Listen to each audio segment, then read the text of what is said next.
Hello friends, हम लोग जो है इंडिया और अफ्रीका के बीच में जो रिलेशन है उसको समझने जा रहे हैं। इंडिया और अफ्रीका जो है, आपको पता है कि इसके बीच में जो है अरब आपका जो है सी बीच में पड़ता है, वरना उसके अलावा पूरा देखेंगे तो आपका जो है अ, आपका लगभग क्या कहते हैं, मतलब कि आपको पूरा दिख जाएगा इसके अंदर, और इंडिया यहाँ पर, ठीक है ना, दैट इज़ ऑल। उसके बाद क्या कहते हैं, आपका जो है इंट्रोडक्शन देखे तो the relation extend back to the ancient times due to the close proximity and sea land of communication between west coast of India and eastern coast of the Africa.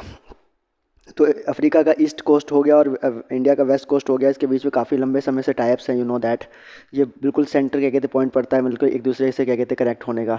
इसके रिलेशंस जो हैं वो boost हुए थे Islamic as के दौरान, जब evident हुआ था किसका, मार्को पोलो का। वो घूमने आए थे यहाँ पर, उन्होंने हालांकि मोस्टली वो जो है जापान और चाइना की तरफ थे, लेकिन उनको जो है क्या कहते हैं, मतलब यहाँ पे भी काफ़ी कुछ क्या कहते हैं, मतलब कि देखने को मिला कि इंडिया कितना रिच कल्चर है और कितना क्या कहते हैं, मतलब कि हेरिटेज यहाँ पे अवेलेबल है, ठीक है ना। उसके बाद the Africa, after India got independence the it raise the voice for the African liberation. आपको पता है कि अफ्रीका के अंदर इंडिपेंडेंस जो है अप्रॉक्सीमेटली 1970 के अराउंड जाकर पूरी तरह से हुआ था, तो हमने उनके लिबरेशन के लिए काफ़ी आवाज़ उठाई थी, that is also a very important fact. उसके बाद आपका जो है और हमने क्या कहते हैं उनके अफ्रीका के मतलब कि लिबरेशन के लिए, प्लस आपका वहाँ पर जो रेशल स्ट्रगल चल रहा था उसके बारे में भी हमने काफ़ी आवाज़ उठाई, और साथ में जो है taking their case to all the available international forums. और हम जो है अफ्रीकन लिबरेशन और रेशल स्ट्रगल को लेकर जो है इसके लिए हम इंटरनेशनल कई सारे फॉरम्स के ऊपर आवाज़ उठा चुके हैं कई बार। India and Africa have similar socio political struggle. हमारा जो है बिल्कुल सोशो पॉलिटिकल स्ट्रगल सेम है, क्योंकि ब्रिटेन ने यहाँ के भी कई सारे देशों को गुलाम बनाया हुआ था। ब्रिटेन ने, फ्रांस ने, जर्मनी ने, ठीक है, चाहे आपका डेनमार्क ने, ठीक है, नीदरलैंड ने, काफ़ी सारे देशों ने क्या कहते हैं, मतलब इसके ऊपर जो है मतलब कब्जा किया हुआ था, जिस पे हम भी लड़े और ये लोग भी लड़े थे साथ साथ। तो इसलिए हमारा सोशो पॉलिटिकल स्ट्रगल सेम है। And then they have collaborated on many international forums like Bandung declaration में आपको पता होगा इजिप्ट जो था वो हमारा क्या कहते हैं, मतलब कि वहाँ के जो आपके गमाल अब्दुल नासिर जो थे वो हमारे क्या कहते हैं बहुत ही इंपॉर्टेंट को पार्टनर थे। उसके बाद दूसरा अगर हम देखें तो ग्रुप ऑफ 77 जो है उसके अंदर भी क्या कहते हैं अफ्रीका के कई सारे कंट्रीज है, जिसमें जो है इंडिया भी मेंबर है, और साथ में नेम के अंदर नॉन अलाइनमेंट मूवमेंट के अंदर भी जो है हमारा कॉमन फैक्टर है अफ्रीका, ध्यान रखना। उसका large chunk of Indian diaspora, हमारे कई सारे लोग जो हैं वो अफ्रीका कंट्रीज़ में रहते हैं, चाहे केन्या के अंदर, युगांडा के अंदर, मॉरिशस के अंदर, नाइजीरिया के अंदर, काफ़ी सारे लोग हमारे वहाँ पे अवेलेबल है। तो यू कैन अंडरस्टैंड हमारे कई सारे टाइज वहाँ पे हैं। अगर हम अफ्रीका के जियोग्राफी को देखें तो Africa is the world's second largest and second most populous continent after Asia. Asia के बाद सबसे बड़ा और सबसे ज़्यादा क्या कहते हैं पॉपुलस क्या कहते हैं, मतलब कि आपका जो है कॉन्टिनेंट माना जाता है। अगर वर्ल्ड का लैंड मास देखें तो लैंड मास 20% है, और पॉपुलेशन अगर हम देखें तो पॉपुलेशन इसकी होगी 1.3 billion approximately, same to the India. उसके बाद the continent is surrounded by the Mediterranean sea, ऊपर नॉर्थ में है, नीचे में क्या इधर साइड में क्या कहते हैं उसका मेडिटेरियन के बगल में जो है इस्तमुस ऑफ सेज है। इस्तमुस ऑफ सुएज क्या होता है, इस्तमुस सुएज का मतलब हो गया बेसिकली जिसका एक हिस्सा जो है आपका दूसरे कॉन्टिनेंट में पड़ता है, उसको कहते हैं इस्तुमिज, ठीक है ना। और रेड सी जो है वो आपका रेड सी का इसका नॉर्थ ईस्ट में है, इंडियन ओशियन जो है इसका साउथ ईस्ट में है, और अटलांटिक जो है इसके वेस्ट में है। अल्जीरिया जो है अफ्रीका का सबसे लार्जेस्ट कंट्री माना जाता है एरिया वाइज देखा जाए तो अल्जीरिया जो है सबसे लार्जेस्ट कंट्री है क्या कहते हैं अफ्रीका का। और साथ में सिसलेस जो है, सिसलेस एंड आर्चिपोलो जो है वो सबसे छोटे माने जाते हैं, आइलैंड्स हैं दोनों के दोनों क्या कहते हैं आपका वेस्टर्न साइड, ईस्टर्न साइड में अफ्रीका के। ये देख सकते हैं आप यहाँ पे सिसलेस यहाँ पे पड़ गया, ईस्टर्न साइड में यहाँ पे सिसलेस हो गया, ठीक है, ध्यान रखेंगे सबसे छोटा देश है, ठीक है। सबसे बड़ा अल्जीरिया यहाँ पे सबसे बड़ा, ऊपर देख सकते हैं कि ऐसे भी दिख रहा होगा, सबसे बड़ा देश है। और पॉपुलेशन के वाइज देखें तो नाइजीरिया सबसे ज़्यादा पॉपुलेटेड है, ठीक है ना। इस तरह की चीज़ें इंटरव्यू में अक्सर पूछ ली जाती है, इसलिए ध्यान रहे इस चीज़ के बारे में, ठीक है। उसके बाद हम देख सकते हैं इसको कहते हैं इस्तुमस। इस्तुमस जो है यहाँ पर क्या कहते हैं इजिप्ट के बगल में जो दूसरे जगह पे पड़ता है, दैट इज़, ठीक है। उसके बाद अगर हम आगे चले, हमारा स्टार्टिंग कहाँ से होता है, गांधीयन फेज से स्टार्ट होता है। The techniques of the Satyagraha was invented by Gandhi in the South Africa, that was mass mobilisation by the peaceful resistance. जो सत्याग्रह जो था, जिसको हम कहते हैं पीसफुल रेजिस्टेंस इंग्लिश के अंदर, ठीक है ना, वो जो है उसका जो इन्वेंशन हुआ था गांधी जी के द्वारा, वो इसी मतलब कि यहाँ के अफ्रीका के धरती पर ही हुआ था, that is also very important. वो भी 19 आई थिंक 1893 में जो गांधी जी यहाँ गए थे तब। Gandhi came back to India 1915, यहाँ पे गलती है, 9 जनवरी 1915 में जो है क्या कहते हैं गांधी जी इंडिया आए थे। उसको आपको पता होगा क्या कहते हैं इमिग्रेशन डे के रूप में भी सेलिब्रेट करते हैं हमारे यहाँ पे, ठीक है ना, क्या कहते हैं प्रवासी दिवस के रूप में। उसके बाद जो है आपका fourth most thought the India excellent, ठीक है। 1927 में देर वॉज एन अफ्रो क्या कहते हैं एफ्रो एशियन क्या कहते हैं कॉन्फ्रेंस हुआ था इंडिया के अंदर, ठीक, क्या कहते हैं सॉरी ब्रुसेल्स के अंदर क्या कहते हैं एफ्रो एशियन क्या कहते हैं आपका जो है कॉन्फ्रेंस हुआ था, लीग अगेंस्ट द इम्पेरियलिज्म, जो कि एक लीग था किसके लिए, किसके अगेंस्ट, इम्पेरियलिज्म और कॉलोनिज्म जो है उसके क्या कहते हैं ऑपरेशन के खिलाफ जो है ये रखा गया था। इसमें जो है इंडिया से शायद जवाहरलाल नेहरू जी ने भी पार्टिसिपेट किया था। The conference was called on the conference of the oppose country, India was the participant who advocated decolonization of Africa, हमने डिकॉलोनाइजेशन ऑफ अफ्रीका की बात की थी। This mark the era of cooperation between the India and Africa. तो कहने का मतलब ये है कि सबसे पहले गांधी जी, और गांधी जी के बाद 1927 जहाँ पे अफ्रो अफ्रीकन जो एशिया अफ्रीका क्या कहते हैं आपका एफ्रो एशियन जो कॉन्फ्रेंस हुआ था आपका ब्रुसेल्स के अंदर, ब्राज़ील के बेल्जियम के अंदर, दैट इज़ इंपॉर्टेंट। वहीं से हमारा रिलेशनशिप सही सही मायने में स्टार्ट हुआ। उसका 1950 से देखे 60 का दौर देखे तो under this phase India adapted 2 point programme, हमने 2 प्रोग्राम क्या कहते हैं हमने लॉन्च किए। एक तो आइडिया ऑफ नॉन वायलेंस, ठीक है, और दूसरा जो है पॉलिसी ऑफ नॉन अलाइनमेंट। तो हमने नॉन अलाइनमेंट नेम और क्या कहते हैं आपका नॉन वायलेंस, इसकी पॉलिसी हमने स्टार्ट की, जो कि हमने कहा कि नॉन वायलेंस हम अफ्रीका को टीच करेंगे, उसको सिखाएंगे, जैसे हमने अपने यहाँ पे फ्रीडम लिया है नॉन वायलेंस के थ्रू वैसे ही। और नॉन अलाइनमेंट के अंदर क्या कहते हैं हम किसी भी मतलब ब्लॉक ऑफ पावर जो है, जो क्या कहते हैं यूएसएसआर और यूएसए के बीच में जो लड़ाई चल रही थी, हम किसी भी ब्लॉक का जो है मतलब पार्ट नहीं बनेंगे and we will independently run, ठीक है। उसके बाद the above mention objectives were taken as a moral responsibility, हमने इसको ऐसे मॉरल रिस्पॉन्सिबिलिटी लिया क्या कहते हैं, because as in conference it was declared that every possible assistant will be given to Africa by India, ठीक है ना। इंडिया हर वो पॉसिबल असिस्टेंस देगा अफ्रीका को जिससे कि उनका बेटरमेंट हो सके और प्रोस्पेरिटी अफ्रीका के अंदर आए। India focused on capacity building, हमने क्या कहते हैं कैपेसिटी बिल्डिंग पे फोकस किया। And the Nehru quoted India Africa are separated by oceans but connected by histories, इन्होंने कहा कि इंडिया अफ्रीका जो है वो क्या कहते हैं कनेक्टेड बाई क्या कहते हैं मतलब कि सेपरेटेड बाय ओशियंस हो सकते हैं लेकिन कनेक्टेड बाय हिस्ट्रीज है, हमारा और उनका इतिहास लगभग सेम रहा है। In the phase was phase of connect due to the Gandhian factor in India's, I don't know the policy लिखा हुआ क्या है, ठीक है। तो गांधी बहुत बड़े फैक्टर थे इसके अंदर। तो उसका 1960 से लेकर 70 तक देखे तो this phase loss the connect as India was involve in the wars with China, उसका 60 से लेकर 70 के बीच में हम चाइना और पाकिस्तान से वॉर में उलझे हुए थे। So the India sawed drift away from the principle like non violence preached by her, ठीक है ना, हम थोड़ा सा ड्रिफ्ट हो गए अपने नॉन वायलेंस के सपोर्ट से इस टाइम पे। एंड अफ्रीका स्टिल नॉट डीकॉलोनाइज, अभी भी क्या कहते हैं डीकॉलोनाइज नहीं हुआ था, ठीक है। एडेड टू देयर इरिटेशन, क्या कहते हैं जिसने इनकी इरिटेशन को बढ़ा दिया था। China also took advantage of the situation and by advocating a revolution in Africa and by providing economic aid. तो क्या कहते हैं 1960 से लेकर 70 के बीच में क्या हुआ, 1960 से 70 के बीच में जो है जब हम इंडिया और पाकिस्तान, चाइना और पाकिस्तान के बॉर्डर पे हम जो उलझे हुए थे, तो वहाँ पे चाइना ने क्या किया अफ्रीका के अंदर अपने टाइप्स बढ़ाने स्टार्ट किए, वहाँ पे रिवॉल्यूशन को प्रमोट किया और इकोनॉमिक एड देकर जो है वहाँ के कंट्रीज़ के अंदर ट्रस्ट को बिल्डअप किया और वहाँ पे हमारा ट्रस्ट जो है डेफिशिएट हो गया। उसे 70 से लेकर 90 के बीच में देखें, बाय 1970 अफ्रीका गॉट डिकॉलोनाइज, फाइनली 1917 में जो है क्या कहते हैं पूरी तरह से डिकॉलोनाइजेशन के प्रोसेस में चला Africa. And they began to look the world with a different view, और उन्होंने दुनिया को एक दूसरे व्यू में देखना स्टार्ट किया। USA, Japan, China were the options to be consider as a role models, उनके लिए यूएसए, जापान और चाइना जो है एक रोल मॉडल की तरह बने और इंडिया थोड़ा पीछे रह गया। Most countries we got who got decolonize kept capitalist at bay. तो कुल मिला के अफ्रीका के अंदर आप एक चीज़ नोटिस कर सकते हो कि अफ्रीका से हमारे टाइप जो थे वो वीक होने स्टार्ट हुए 1960 से लेकर 70 के बीच में, क्योंकि इस टाइम पे हम पाकिस्तान और चाइना के फ्रंट पे खड़े थे, वहाँ पे उलझे हुए थे और इसका फ़ायदा चाइना ने वहाँ पे इकोनॉमिक एड प्लस रिवॉल्यूशंस को मतलब कि बढ़ा कर दिया।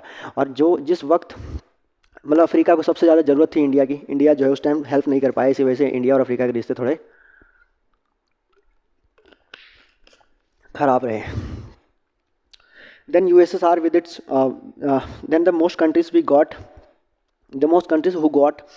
decolonized kept capitalist at bay, उन्होंने कैपिटलिस्ट को क्या कहते हैं अप्रोच को क्या कहते हैं फॉलो करना पसंद किया। And hence USA and Japan were not the ideal role models, ठीक है ना, capitalist at bay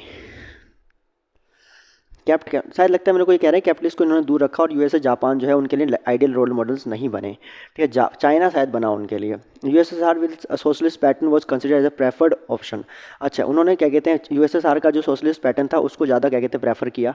and by 1970 the green revolution, remarkable industrial growth and idea of attaining self sufficiency by India also attracted many African Nations. The idea of plan economy and green revolution attracted Africa. तो हमारे यहाँ पे जो green revolution हुआ और plan economy जो थी उसका क्या कहते हैं मतलब कि थोड़ा सा जो है फ़ायदा हुआ, वो भी आप देख सकते हैं कि ये दोनों के दोनों एलिमेंट किसके हैं, यूएसएसआर के ही हैं।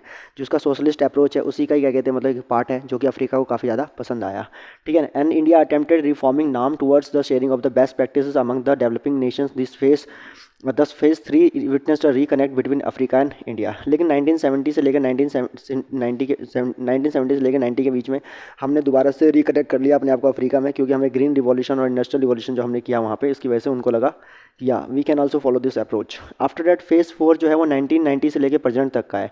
India now became an open economy. India जो है एक ओपन इकोनॉमी बन चुका था, and with a tilt towards capitalism India shared development practice with Africa. जो कैपिटलिज्म से फ़ायदा हमें हुआ उसका फ़ायदा हमने अफ्रीका को भी दिया।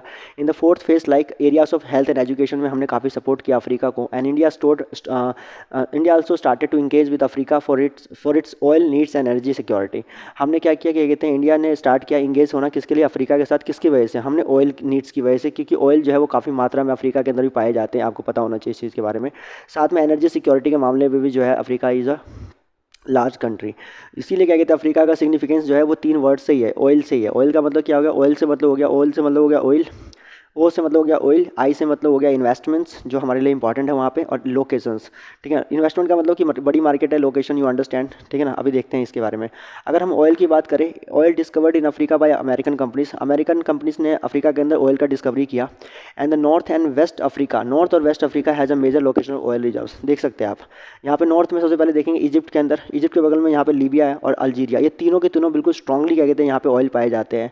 उसका नीचे सूडान है, सूडान आपको पता है, तो सूडान आज की डेट में सूडान और साउथ सूडान बन चुका है। सूडान के बगल में जो कंट्री है, that country is what, that country I will say जो क्या कहते हैं, सूडान के बगल में जो कंट्री क्या कहते हैं, इसके नीचे चाड हो गया, चाड और नाइजर। ठीक है, नाइजर, चाड, नाइजर और Nigeria, if I am not wrong, Chad, niger और नाइजीरिया, हाँ, चाड, नाइजर, चाड, नाइजर और चाड और क्या कहते हैं नाइजीरिया जो है, इसमें भी क्या कहते हैं काफ़ी सारा जो है पाया जाता है आपका, मतलब कि ऑयल पाया जाता है। सबसे ज़्यादा जो पाया जाता है वो पाया जाता है लीबिया के अंदर।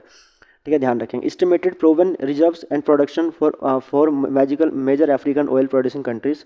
ठीक है, यहाँ पे जो है आपका जो है मतलब कि यहाँ पे जो पाया जाता है सबसे ज़्यादा लीबिया में, लीबिया के बाद नाइजीरिया में, नाइजीरिया के बाद अल्जीरिया में काफ़ी ज़्यादा पाया जाता है, लीबिया के बाद नाइजीरिया, फिर अल्जीरिया में पाया जाता है।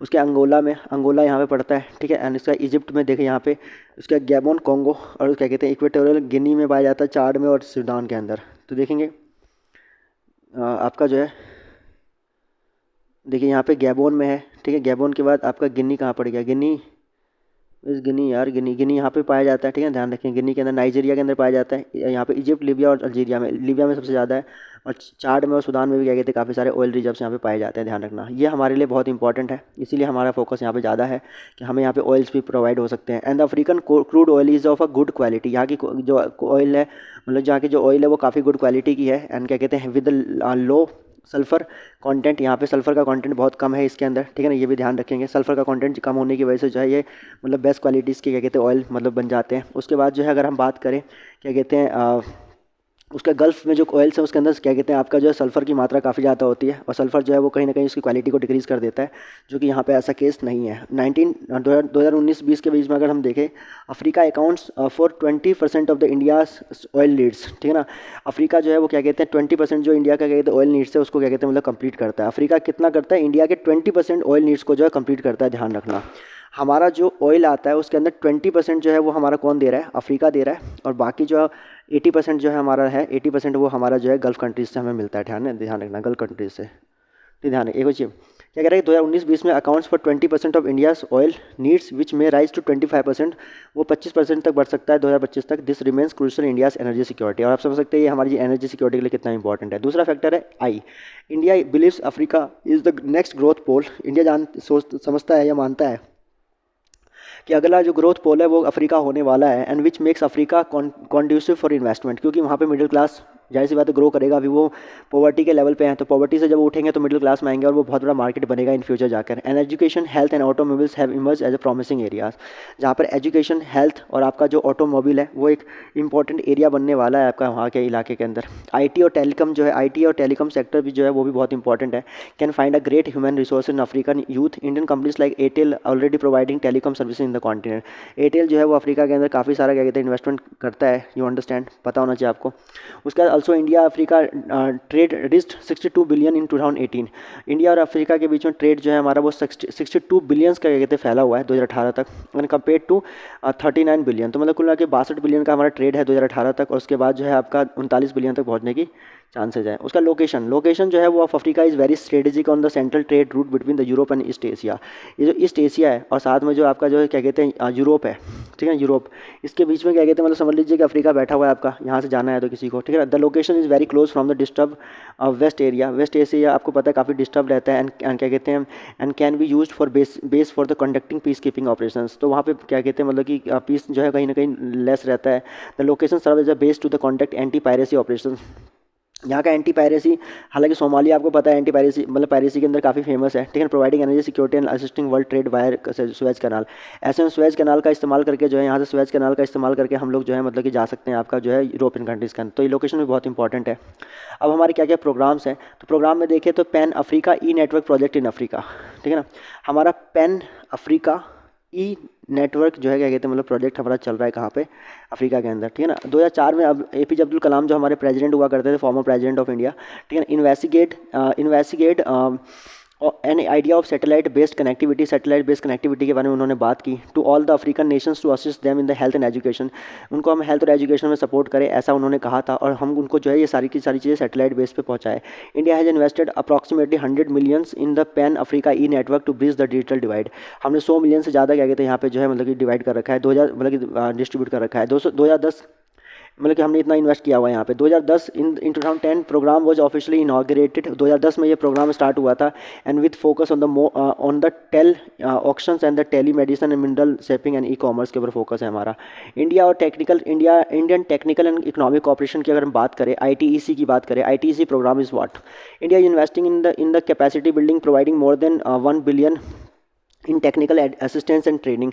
हम वहाँ पर जो है लगभग 1 बिलियन से ज़्यादा जो है वहाँ पर टेक्निकल असिस्टेंट ट्रेनिंग में जो है स्पेंड करते हैं कैपेसिटी बिल्डिंग करने के लिए। The first training programme was started by way of 1994 and is continue till date. हमारा जो पहला ट्रेनिंग प्रोग्राम स्टार्ट हुआ था 1994 में स्टार्ट हुआ था। उसके बाद it will focus on consultative services, skill development, defence training and service civil servants training. हमने इसके ऊपर भी काफ़ी फोकस किया हुआ है। कंसल्टिव सर्विसेज के अंदर स्किल डेवलपमेंट पे, defence training, civil servants training, इन सब पे भी काफ़ी फोकस किया हुआ है हमने अफ्रीका के अंदर। India has launched a component social Commonwealth assistance, ठीक है, फॉर अफ्रीकन प्रोग्राम। इंडिया और अफ्रीका के समिट की बात करें तो ओके, इंडिया और अफ्रीका, एक चीज़ और है ध्यान रखना, यहाँ पे हमने जो है अफ्रीका एशिया अफ्रीका आपका अफ्रीका एशिया क्या कहते हैं ग्रोथ कॉरिडोर जो है वो भी हम चाइना के साथ यहाँ पे डेवलप कर रहे हैं। हमने लास्ट क्लास में देखा था जब हमने चाइना की बात, वो चाइना कह रहा हूँ क्या कहते हैं जापान के साथ हम यहाँ पे डेवलप करने में लगे पड़े, ये मैंने बताया था आपको लास्ट, ठीक है। उसके बाद इट वॉज लॉन्च इन 2008 जो India Africa summit forum summit, ये 2008 में मनमोहन सिंह के द्वारा लॉन्च किया गया था। Where India decided to engage with African nation at continental level. यहाँ पे क्या हुआ था, इंडिया जो है वो क्या कहते हैं मतलब इंगेज हुआ अफ्रीकन नेशंस के साथ कॉन्टिनेंटल लेवल पे। ध्यान रखना ये बड़ी बात है अपने आप में, पूरा का पूरा कॉन्टिनेंट आप देख सकते हैं, पूरा का पूरा कॉन्टिनेंट जो है वो आपका यहाँ पे हमारे मनमोहन सिंह है और मनमोहन सिंह का पूरा जो अफ्रीका का कॉन्टिनेंट है, सारे के सारे देश एक साथ जो है इंडिया के साथ आए थे इसके अंदर, ठीक है ना। और ये पहली क्या कहते हैं ऐसी मीटिंग थी जहाँ पे पूरा कॉन्टिनेंट किसी कंट्री के साथ जुड़ रहा है। And it has now become an official platform of Africa India relation. ये एक ऑफिशियल प्लेटफॉर्म बन गया है इंडिया और अफ्रीका के रिलेशन को लेकर। इंडिया अफ्रीका फॉरम समिट बहुत इंपॉर्टेंट प्लेटफॉर्म है, ध्यान रखना। यहाँ पर पूरे के पूरे कॉन्टिनेंट के देश सारे के सारे जुड़ते हैं इंडिया के साथ। 2015 में third India Africa forum summit जो हुआ था उसमें न्यू दिल्ली में हुआ था, was Modi's government biggest diplomatic outreach involving delegates from a large number of African nations. यहाँ पे काफ़ी सारे अफ्रीकन नेशंस के जो है मतलब कि कंट्रीज़ हमारे यहाँ पे आए थे, ठीक है। चलिए इसकी फ़ोटो साफ़ नहीं है, दिखाता नहीं तो। एरिया जो हमारे कॉपरेशन के वो क्या क्या हैं, वो हमारे हैं एग्रीकल्चर सेक्टर में, ट्रेड में, इंडस्ट्री में, इन्वेस्टमेंट में, पीस एंड सिक्योरिटी में, promotion of good governance, civil society, formation of information and communication technology, इनमें बढ़ावा देना हमारा दैट इज़ कंसर्न। उसके बाद अगर हम बात करें चाइना फैक्टर, अब यहाँ पे सबसे बड़ा क्या है, जो चाइना मैंने आपको बताया कि 1960 से लेकर 70s के बीच में उसने यहाँ पे रिवॉल्यूशन को काफ़ी प्रमोट किया और साथ में इकोनॉमिक ऐड देकर जो है यहाँ के लोगों से जो है कॉन्फिडेंस क्या कहते हैं मतलब कि उसने उनके यहाँ के देशों में कॉन्फिडेंस उन्होंने जगा लिया अपने को लेकर, और साथ में जो है एक तरह का कहते हैं कि कॉन्फिडेंस बिल्डिंग मेजर पे फोकस किया उसने। China since the end of cold war China's presence has grown in Africa. जब से कोल्ड वॉर खत्म हुआ है तब से तो और ज़्यादा चाइना का यहाँ पे ग्रो होना मतलब इन्फ्लुएंस स्टार्ट हो गया।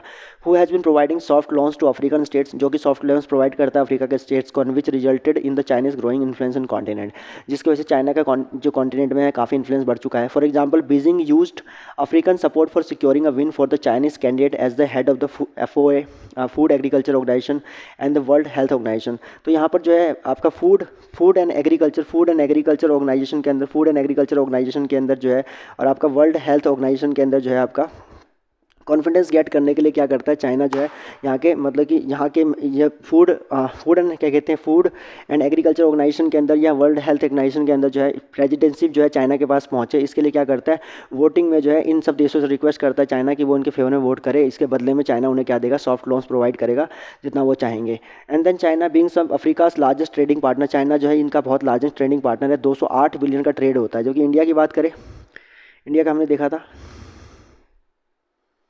ये कुछ हमारा 39 आपका 62 बिलियन क्या कहते हैं ट्रेड है हमारा, और उसका कितना है 208 बिलियन, समझ सकते हैं ना। 62 क्या कहते हैं 82, और क्या कहते हैं करना था यार, कितना था भूल गया, 62 बिलियन का हमारा ट्रेड है, और चाइना का कितना है 208 बिलियन। आप समझ सकते हैं कितना डिफरेंस है, लगभग 150 क्या कहते हैं बिलियन का डिफरेंस है, इतना एक्स्ट्रा क्या कहते हैं चाइना कर रहा है। तो आप समझ सकते हैं चाइना से कॉन्फिडेंस में क्यों नहीं आएंगे वो लोग। Was quick to signal its intent to help Africa cope with the pandemic to raise, इसने पेंडिंग में भी काफ़ी क्या कहते हैं मदद की चाइना ने इनकी, चाहे क्या कहते हैं मतलब कि इनको मास्क प्रोवाइड किए, आपके सैनिटाइजर्स प्रोवाइड किए, ठीक है, आपका जो है और भी जो क्या कहते हैं मतलब कि केमिकल जो क्या कहते हैं आपका ड्रग्स है, ये सब सारे कहते हैं सारी की सारी चीज़ें सप्लाई की, दवाइयाँ जो है। To raise Beijing's profile as a leading provider for humanitarian assistance and public goods in a global public health sector. तो यहाँ पे जो है क्या कहते हैं मतलब कि जिसने क्या कहते हैं बीजिंग के प्रोफाइल को काफ़ी रेज किया कि जो ह्यूमैनिटेरियन असिस्टेंस में देखे कितना आगे बढ़ चढ़ के काम करता है, ठीक है ना, वो सही मायने में अपना ही बेनिफिट देख रहा है, ठीक है कोई दिक्कत नहीं, अच्छा है ये भी तरीका। लेकिन हमें भी क्या कहते हैं ये इस पर फोकस करना है कि हम भी ज़्यादा से ज़्यादा लोगों की देशों की मदद कर सके, उनका कॉन्फिडेंस हम जीत सके, और जो कॉन्फिडेंस जो ट्रस्ट क्या कहते हैं डेफिसिट क्या कहते हुआ है उसको हम फुलफिल कर सके। To shift the focus away from the talking about the origins of the virus in human, और वो भले से वो इतना ह्यूमैनिटेरियन असिस्टेंस करने का एक रीज़न ये भी था कि वो इस बात से शिफ्ट करना चाहता है कि लोग ये सोचे ही ना कि ये वायरस तो अल्टीमेटली आया वुहान से ही था, चाइना से ही था, लेकिन उसने पैसे के दम पे जो है सारे के सबके मुंह बंद करवा दिए। You can see these things to build goodwill overseas and establish an image make over to further secure Africa support in multilateral fora. और इसने क्या किया, क्या कहते हैं फर्दर सिक्योर किया अफ्रीका के सपोर्ट को, क्या कहते हैं अफ्रीका सपोर्ट क्या कहते हैं, ये फाइनली ये सारी चीज़ें मैंने बताया कि मल्टीलैटरल फोरा के अंदर जो है अफ्रीका के देशों की सपोर्ट के लिए जो है चाइना मोस्टली जो है इनमें इन्वेस्टमेंट करता है। तो ये सारी की सारी चीज़ें थी किसके बारे में, ये सारी की सारी चीज़ें थी इंडिया और अफ्रीका के रिलेशन के बारे में। आई विश कि समझ में आया होगा। वी विल बाकी देखेंगे बाकी सारी चीज़ें अगली क्लास के अंदर। Thank you so much.